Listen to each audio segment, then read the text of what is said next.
The Zorathians had never seen anything like it. As their ships circled the massive human vessel they had intercepted, the large ship was unlike anything they had encountered before. With its sleek curves and reinforced exterior, it looked like it could withstand almost anything.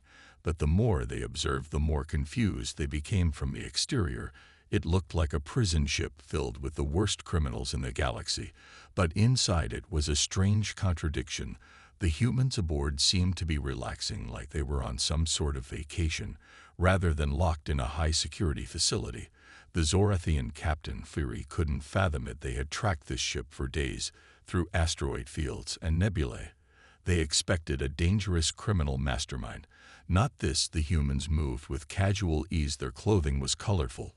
Some were even drinking what appeared to be alcoholic beverages, and lounging in reclining chairs, basking in the artificial sun. They seemed completely unaware of the hundreds of ships that surrounded them, or at least they didn't care. Fury stared at the scene through her observation window, her mind racing to make sense of it. This didn't make sense. How could such a frail species possess a ship so advanced and be so comfortable in what seemed like total chaos? This wasn't like any prison she had encountered before. Every other species they had encountered feared her kind, or at least respected their authority. But these humans didn't seem to care or even understand the concept of fear. They just lived their lives with joy and laughter. She couldn't let this go. She ordered her crew to board the ship and secure the human captain, expecting a fierce resistance. But instead they were greeted with open arms. No weapons drawn, no shouts of anger, just smiles and a strange curiosity. Fury was led through the hallways of the ship. A group of humans walked alongside her, each carrying a drink or some kind of exotic food. The Zorathians were on edge. None of them had ever been in such an unguarded environment. The crew members were unnerved by the lack of security systems. No bars, no force fields, no guards, nothing. It was as if the humans weren't worried about anything at all. Finally, they arrived at the human captain's quarters. The door slid open, and Fury was greeted with a figure dressed in loose-fitting clothes with a relaxed expression. Captain Harris was an older human man with a kind face and a firm handshake. He offered Fury a drink and invited her to sit down. Despite the strange circumstances, Fury couldn't help but feel uncomfortable. He seemed so calm, almost too calm for someone who was supposed to be a dangerous criminal. Fury wasted no time. She demanded an explanation for the ship's true purpose and its purpose in the sector, but Captain Harris merely shrugged and smiled. "We're just on a cruise," he said casually. "We like to call it the Extreme Edition. We travel through uncharted space, test our limits. Sometimes we run into a few problems, but nothing we can't handle." The Zorathian commander stared at him as if he had gone mad. "A cruise? This is a prison ship," she insisted. "There's no way humans could have built something like this without it being a prison or a trap." Harris only chuckled and shook his head. "Nope, we're just on vacation," he said, "and you're welcome to join us if you're up for it." Fury's eyes widened as the full absurdity of the situation hit her. This was no prison ship. It was a floating luxury resort. And these humans weren't criminals. They were tourists looking for thrills in the most dangerous places of the galaxy. Fury could hardly process what she had just heard. A vacation, a dangerous vacation at that, was the last thing she had expected from this strange human race. She was still convinced there had to be something more sinister at play, but Captain Harris' casual demeanor was unshakable as he leaned back in his chair, offering her a drink. Once more Fury refused. She couldn't help but feel unsettled by the ease with which the humans seemed to handle everything from near-death situations to their interactions with the Zorathians. She had read countless reports about humanity's aggression, their unpredictable nature, but what she was witnessing now was nothing like the humans described in those records. These humans didn't fear their surroundings. In fact, they seemed to thrive in the chaos of it all. They were calm, confident, and even seemed to enjoy the challenge. "I don't understand," she said slowly. "You risk everything for fun?" Harris smiled as if he had been asked the most obvious question in the universe. "We don't just risk it for fun," he explained. "We risk it because that's how we grow. We thrive on challenges. They don't make us weaker, they make us stronger. We embrace the unknown. We learn from it, and that's what keeps us alive." Fury couldn't wrap her mind around the concept. Her survival was about control and caution, avoiding danger at all costs. Yet here were these humans diving straight into the heart of it, without a second thought. What kind of species were they? What kind of mindset allowed them to face such risks with nothing but laughter and excitement? She was so caught up in her thoughts that she barely noticed when Harris stood up and motioned for her to follow him. He led her out of his quarters and onto the open deck of the ship, where a group of humans were gathered around what appeared to be a zero-gravity basketball court. At first glance, it seemed like a playful distraction, but as Fury watched, she realized the intensity of the game. These humans weren't just playing, they were pushing themselves to their limits, flipping through the air with impossible precision, dodging opponents and making shots from angles that defied physics. Each move was calculated and sharp despite the carefree atmosphere. It was obvious that these humans lived for moments like this, to test themselves, to experience the thrill of pushing their bodies beyond their normal limitations. Fury watched in awe as one of the players, a young woman, caught an incoming pass midair and spun around, using the force of her spin to slam the ball into the hoop with an almost impossible accuracy. The crowd cheered as she floated back to the ground, high-fiving the others. But it wasn't just the athleticism that fascinated Fury, it was the pure joy in their faces. Their laughter echoed across the deck, and for a brief moment Fury found herself caught up in the energy of it all. She had seen similar feats of strength and agility from other species, but the way these humans seemed to find fun in even the most extreme situations was new to her. In her culture, no one would dare perform such stunts unless absolutely necessary. It was considered reckless and foolish. But here the humans seemed to believe that the very act of living on the edge was what made life worth living. Harris turned to her with a grin. "You see what I mean," he said. "We face danger to feel alive. We're not afraid to fail, because we know that failing is just part of the process. We get back up, we laugh, and we try again." Fury was silent for a long moment, processing his words. She had always believed that survival depended on avoiding failure at all costs, but these humans seemed to believe that embracing failure was just as important as success. Perhaps even more so. Maybe there was more to this species than she had thought. Fury's mind raced as she tried to digest the spectacle in front of her. She had never witnessed anything quite like it. The humans didn't just face danger head-on, they seemed to seek it out as though it were the key to unlocking their potential. The more she watched, the more she realized that their strength wasn't just physical, it was psychological. They didn't fear the unknown, they thrived in it, as if it were an essential part of their existence. She turned to Captain Harris, still struggling to understand. "You say you seek danger for growth, but why risk so much when there's so much to lose?" Harris smiled and gestured to the scene around them.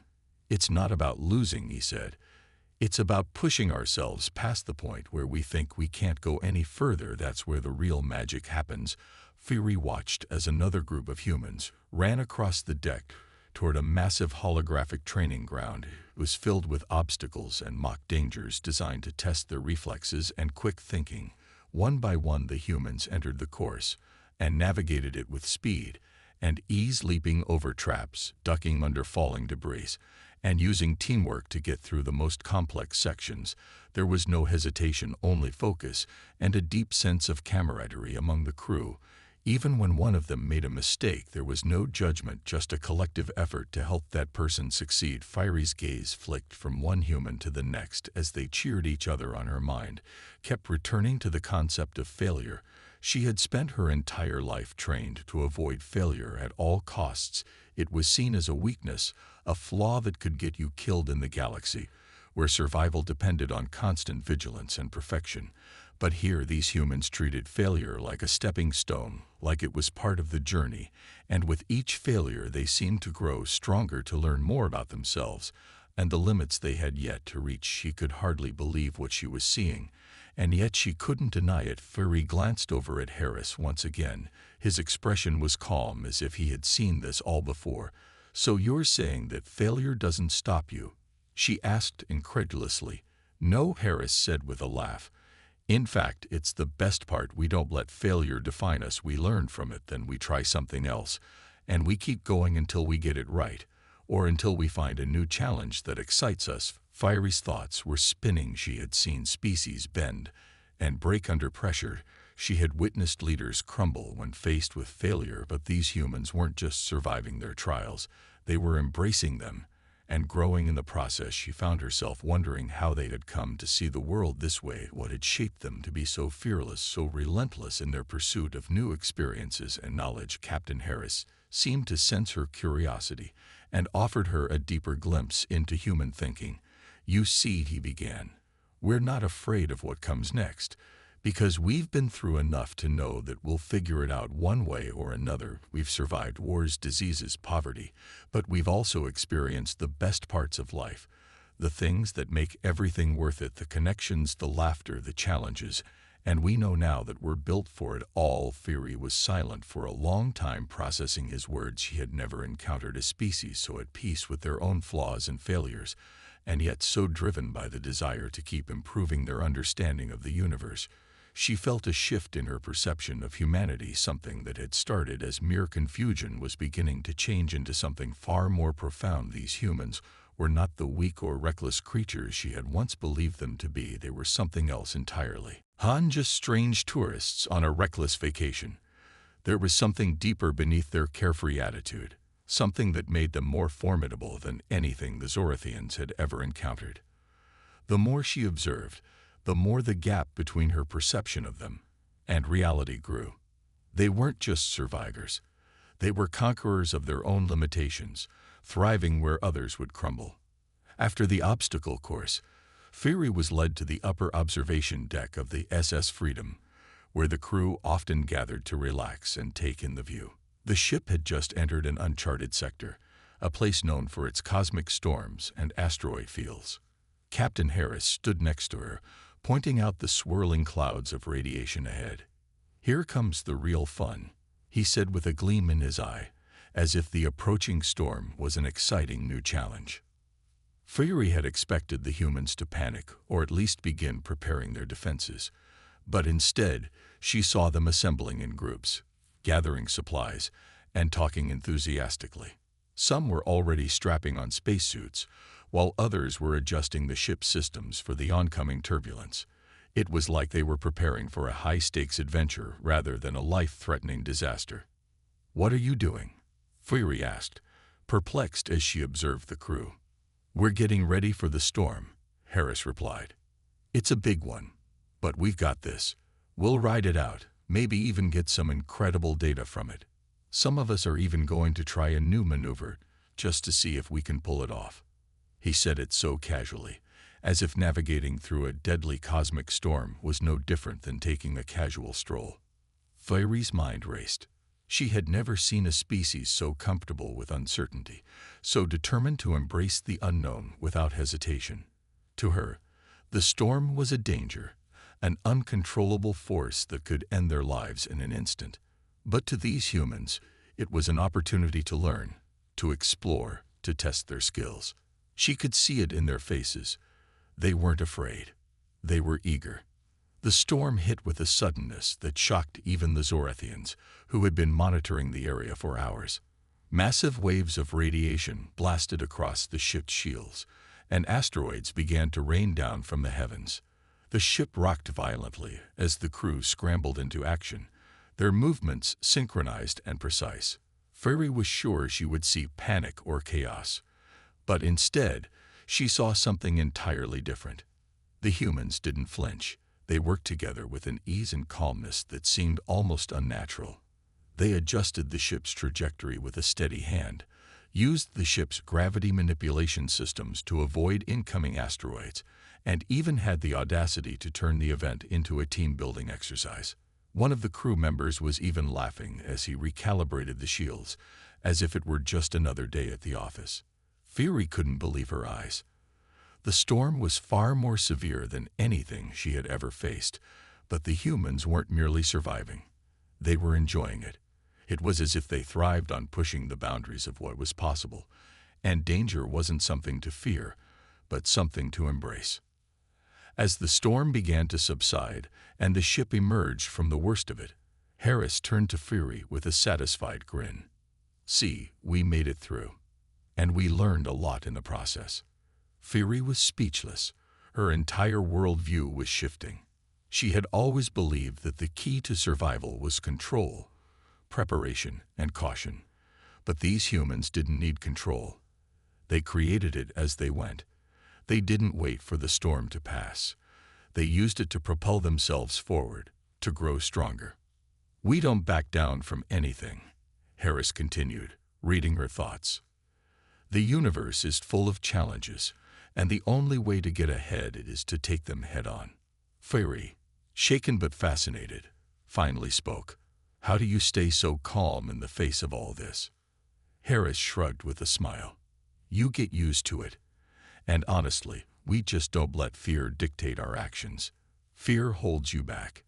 You just need to trust that whatever happens, you'll find a way through. Together." Fury nodded slowly, realizing that what she was seeing was something her own people could never comprehend.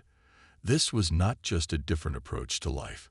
It was an entirely new philosophy, one that made the Zorathian way of life seem small and restrictive in comparison. Fury's thoughts were a whirlwind as the ship cruised out of the storm. The Zorathians had always prided themselves on their meticulous approach to survival, on avoiding risk at all costs. But these humans, with their chaotic energy and irrepressible optimism, were showing her a new kind of strength. It wasn't just about staying alive. It was about living, about pushing the boundaries of what was possible and finding joy in the process, no matter the outcome. Later that evening, Captain Harris invited Fury to join him and a few crew members for a meal in the ship's dining hall. Fury had expected a sterile military-style affair, but when she stepped into the room, she was greeted by a vibrant scene. The humans were seated at long tables, laughing and sharing food in a way that felt more like a family gathering than a formal dinner. The walls of the dining hall were lined with holographic displays showing far-off galaxies, and the air was filled with the scent of exotic dishes from across the galaxy. As they sat down to eat, Harris leaned in with a grin. "We have a saying back home. The best way to get to know someone is to break bread with them." He gestured to the others around the table. "We've been through a lot, all of us, and we've learned that the stronger the bonds we form, the stronger we become as a team." Fury watched the crew interact. The camaraderie was undeniable. There was no hierarchy, no sense of distance between the captain and his crew. They were all equals here, sharing stories and experiences as if there was no divide between them. She noticed that even the most intense moments of their day, like surviving the cosmic storm, were recounted with laughter, as if they had simply been part of the adventure, not life or death situations. "You see," Harris continued, "we don't just rely on ourselves to survive. We rely on each other. We know that every challenge we face is something we can overcome, as long as we do it together. We lean on one another, help each other, and when things go wrong, we laugh about it and keep moving forward." Fury could hardly believe what she was hearing. In her culture, individuals were expected to stand alone, to be prepared to face anything without needing help from others. Weakness was anathema, and asking for assistance was a sign of failure. But here, these humans didn't just survive. They thrived on connection, on community, and they were stronger because of it. "How can you trust each other so completely?" Fury asked, genuinely curious. "You're constantly facing danger. Things can go wrong in an instant. How do you know you won't be let down?" Harris paused for a moment, his eyes distant as if recalling a memory. "Because we've been through the worst together. We faced danger and uncertainty, and every time, we came out the other side stronger. We've all seen what happens when we don't work as a team, and none of us want to go back to that." He looked around at the others, who were nodding in agreement. "We've built a trust that goes beyond words, beyond anything else. We know that no matter what happens, we've got each other's backs. And that's what makes us unstoppable." Fury's mind churned with this new understanding. She had always believed in the strength of individual will, in the power of the individual to overcome any challenge. But these humans were teaching her that strength came not from isolation, but from unity, from collective effort and mutual support. Perhaps, she thought, their greatest weapon was not their ship or their technology. It was their bond, their unbreakable connection to one another. As the evening went on, Fairy found herself drawn into the warmth of their conversation, their laughter, and their sense of togetherness. It was a feeling she had never experienced before, and she could sense that it was something the humans valued above all else. It wasn't just about surviving the storms of life. It was about facing them together and making the journey meaningful along the way.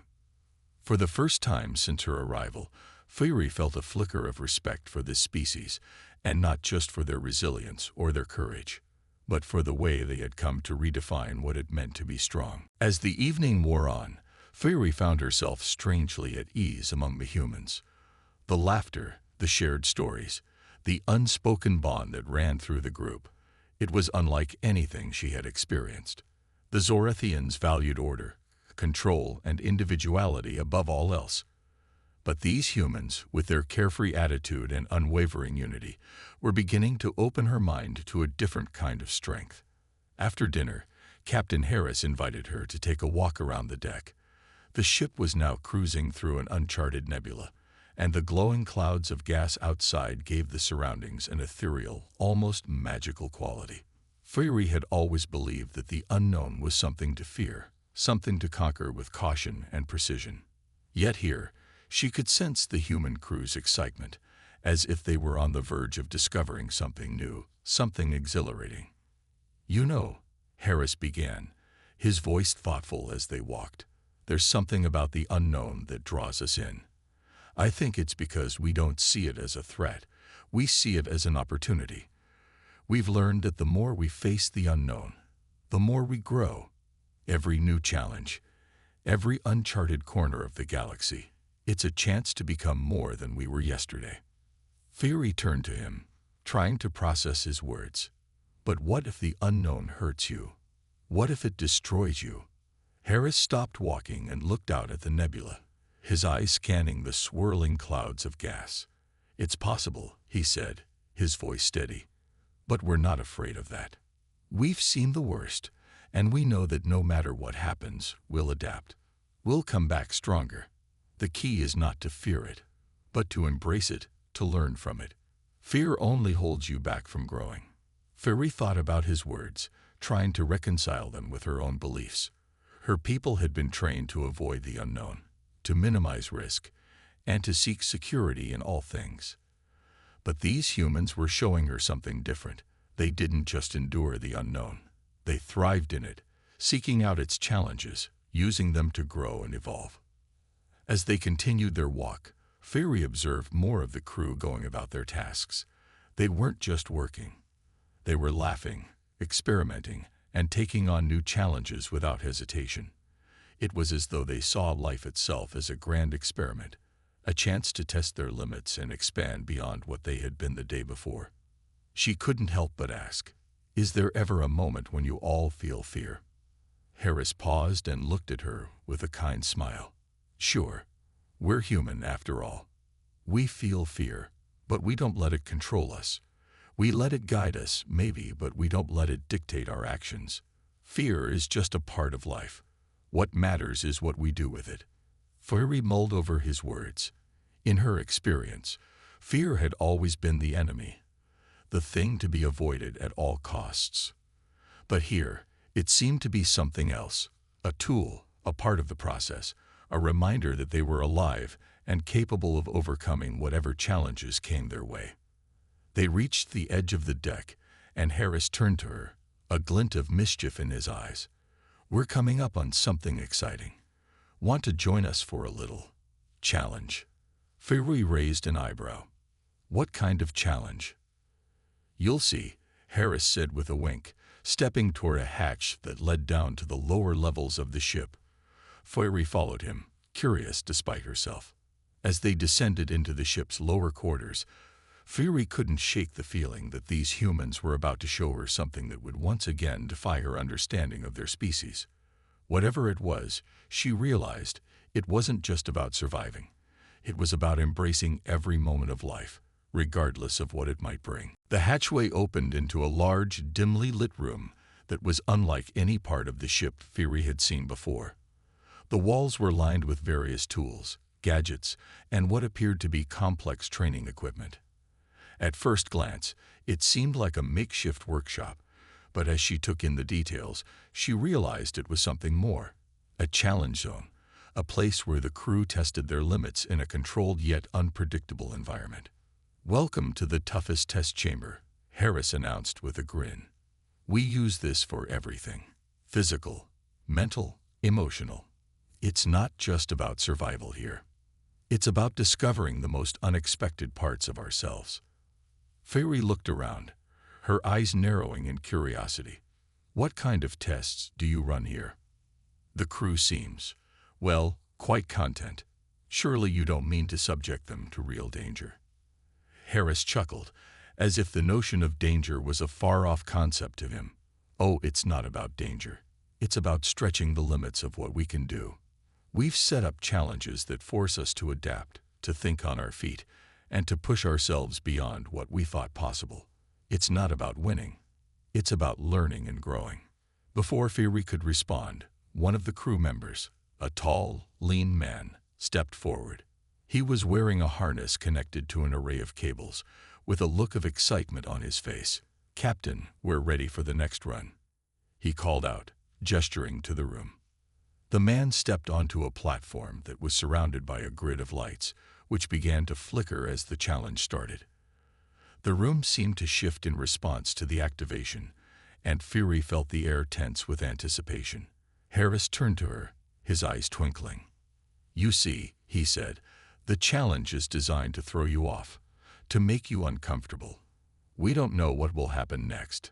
It's unpredictable, and that's the point." Fury's eyes widened. "You're telling me that you willingly step into situations where you don't know the outcome?" "Exactly," Harris said with a smile. "The unknown is where we learn the most. Let's see how Karen does this time." Fury watched as Karen began his run, quickly scaling walls that seemed to stretch to impossible heights, dodging obstacles that appeared and vanished at random.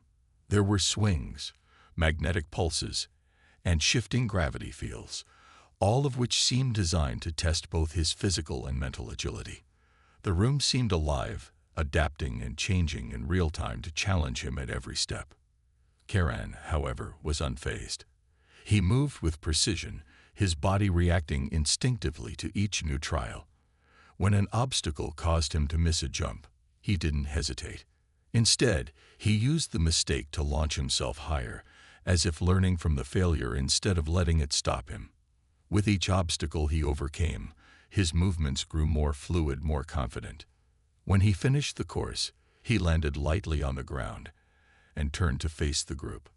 The crew clapped, cheering him on, but there was no sense of competition or judgment, just mutual respect for the effort. "That was impressive," Fury remarked, her tone soft with awe. "But how do you know when to stop? Doesn't it ever get too dangerous?" Harris shook his head, the smile never leaving his face. "We stop when we've learned what we need to. It's not about the destination. It's about the journey. And sometimes, the only way to truly know your limits is to break them." The next challenge began immediately after Karen's, this time involving several members of the crew working together to solve a series of puzzles under time pressure. The entire room seemed to bend and warp, as though reacting to their every decision. Some of the puzzles were physical, others required logic and teamwork. Fury couldn't help but notice how effortlessly they all moved, communicating in ways that didn't need words, as if they had become one cohesive unit in the face of challenge. As she watched them, Fury realized something profound. This wasn't just a test of skill or strength. It was a test of trust. These humans were showing her something new, something that went beyond individual effort or control. They had learned to rely on each other in ways she had never considered possible. "You're not just surviving," Fury said, almost to herself. "You're living. You're thriving." Harris nodded. "That's the idea. You can only push so far on your own. But when you face the unknown together, you find a strength that no one person could ever have. Fairy took in the sight before her, the humans working together, learning from mistakes, growing stronger with every challenge. She felt a shift in her own heart, a realization that perhaps survival wasn't about control at all. Maybe it was about embracing the unpredictable and learning how to stand strong together. As the crew wrapped up their latest challenges, Fairy stood back and watched the energy in the room. She had never witnessed a group of individuals work with such fluidity, such unwavering trust in one another. They weren't just testing their physical limits, they were testing their very understanding of what it meant to be alive. To push themselves, to fail, to laugh, to grow. Everything was a learning experience, and there was no shame in the process. The final challenge of the evening was something Harris had warned her about. It's our last test of the day, and it's a bit different. This one is about understanding what you've learned and trusting in your team to hold you up when you can't do it alone. Fairy felt a knot of uncertainty form in her stomach. She had seen the crew take on obstacle courses, battle simulated dangers, and push themselves physically and mentally. But this was something new, something more personal. Karen, who had impressed her earlier with his agility, now stood in the center of the room.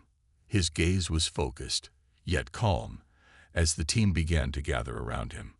Fairy watched as the crew began attaching various sensors to Karen's body, monitoring his vital signs, his movement, his reactions. She recognized the seriousness of the procedure, but still couldn't fully grasp what was about to happen.